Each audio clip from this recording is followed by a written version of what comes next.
বাংলাদেশের মেধাবীদের প্রিয় সংগঠন আধিপত্যবাদের বিরুদ্ধে, স্বৈরাচারের বিরুদ্ধে, ফ্যাসিবাদের বিরুদ্ধে যেই সংগঠন তার প্রতিষ্ঠা লগ্ন থেকে লড়াই এবং সংগ্রাম চালিয়ে যাচ্ছেন, বাংলাদেশের স্বাধীনতা গণতন্ত্র প্রহরী বাংলাদেশ ইসলামী ছাত্র শিবিরের সংগ্রামী কেন্দ্রীয় সভাপতি, জুলাই বিপ্লবের অন্যতম সংগঠক, মেধাবী ছাত্র নেতা জনাব নুরুল ইসলাম সাদ্দাম এই পর্যায়ে বক্তব্য রাখবেন ছাত্র শিবিরের কেন্দ্রীয় সভাপতি জনাব নুরুল ইসলাম সাদ্দাম।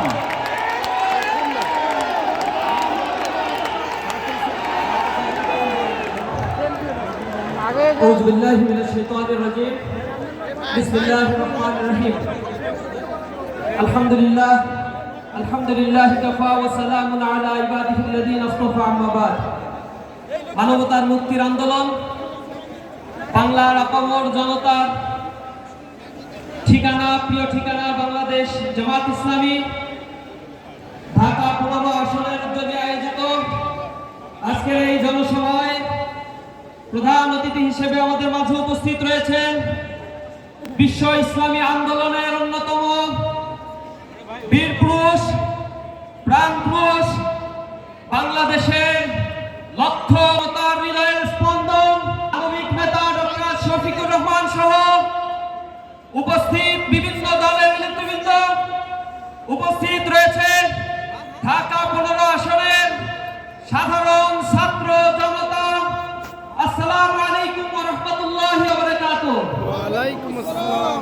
আমরা বাংলাদেশের বর্তমানে এক যুগ সন্ধিক্ষণের মুখোমুখি দাঁড়িয়ে রয়েছি।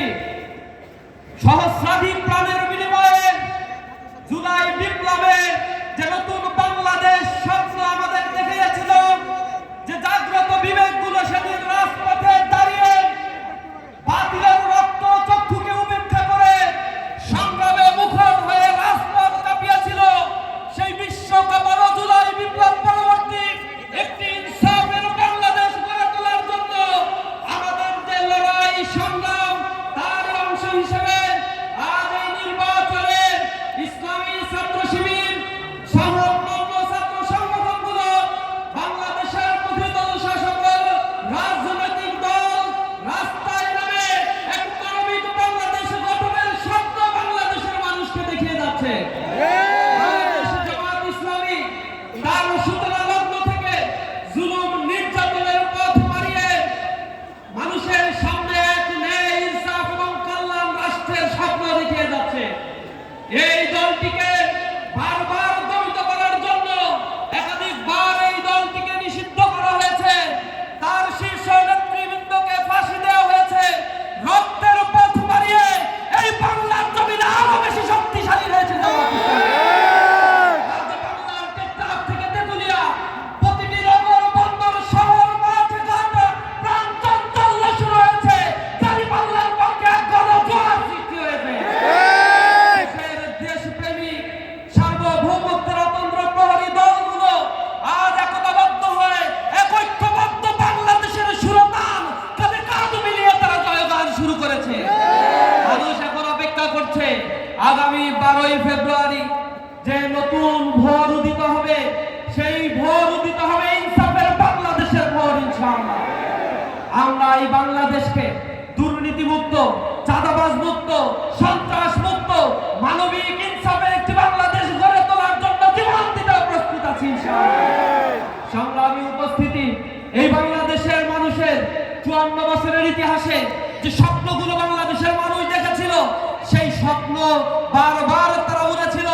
আর রাজনৈতিক বেনিয়া শক্তির মতো এক একটা দল ক্ষমতায় এসে আধিপত্যবাদের কাছে তাদের মাথা নত করে এই জনগণকে তারা লাঞ্ছিত করেছে বারবার।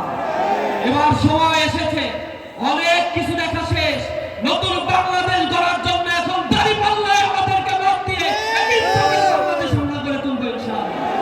যারা জনগণের রায়কে পছন্দ করে না, ম্যান্ডেটকে পছন্দ করে না, হাইকোর্টের সামনে যায়, কোর্টকে ব্যবহার করে, এরপরে জাতীয় নির্বাচন কমিশন যেটি তার সামনে অবরোধ করে ছাত্রদের অধিকার, সেই ছাত্র সংসদ নির্বাচনগুলো যারা হতে দেয় না, যারা বলে এইগুলো হারার ভয়ে তারা এই নির্বাচন থেকে পিছিয়ে এসে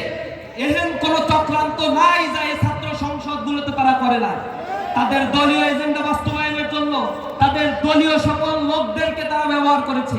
তাদের ভিসি থেকে শুরু করে যারা ছিল তাদের সকল শক্তি বিনিয়োগ করেও ছাত্রদের রায় যেখানে দিয়েছে পরিবর্তন সেখানে সংগঠিত হয়েছে। আগামীর বাংলাদেশেও জনগণ যে পক্ষে রায় দিবে সেই বাংলাদেশ সেভাবেই গড়তে হবে ইনশাআল্লাহ। সকলকে রাজপথে থেকে নিজেদের ভোট অধিকার গুনে নেওয়ার জন্য উদাত্ত আহ্বান জানাই। আমরা ভোট দিব, ভোট গুনে নিয়ে আমরা কেন্দ্র ছাড়বো ইনশাআল্লাহ। আগামীর বাংলাদেশে যদি কেউ রক্তচক্ষু দেখিয়ে টাকা দিয়ে ভোট কেনার চিন্তা করে, বিশ্ববিদ্যালয়ের ছাত্ররা দেখিয়ে দিয়েছে টাকা দেওয়ার পরে ভোট দেওয়ার ক্ষেত্রে তারা সেই ভোটগুলোই দিয়েছে যা তাদের পছন্দ। এই বাংলাদেশের মানুষ এখন স্বাধীন চিন্তা করতে পছন্দ করছে, সুতরাং তাদেরকে কোনো কার্ডের হাইকোর্ট দেখার লাভ নাই। যারা বাংলাদেশকে সদস্যমুক্ত দুর্নীতিমুক্ত এই ইনসাফের বাংলাদেশ গড়তে পারবে তাদের পক্ষেই জনগণ ইনশাআল্লাহ রায় দেবে। সকলকে এই বাংলাদেশ গড়ার জন্য রাজপথে থেকে উদাত্ত আহ্বান জানিয়ে আমার কথাই শেষ করছি। আসসালামু আলাইকুম ওয়া রাহমাতুল্লাহি ওয়া বারাকাতুহু।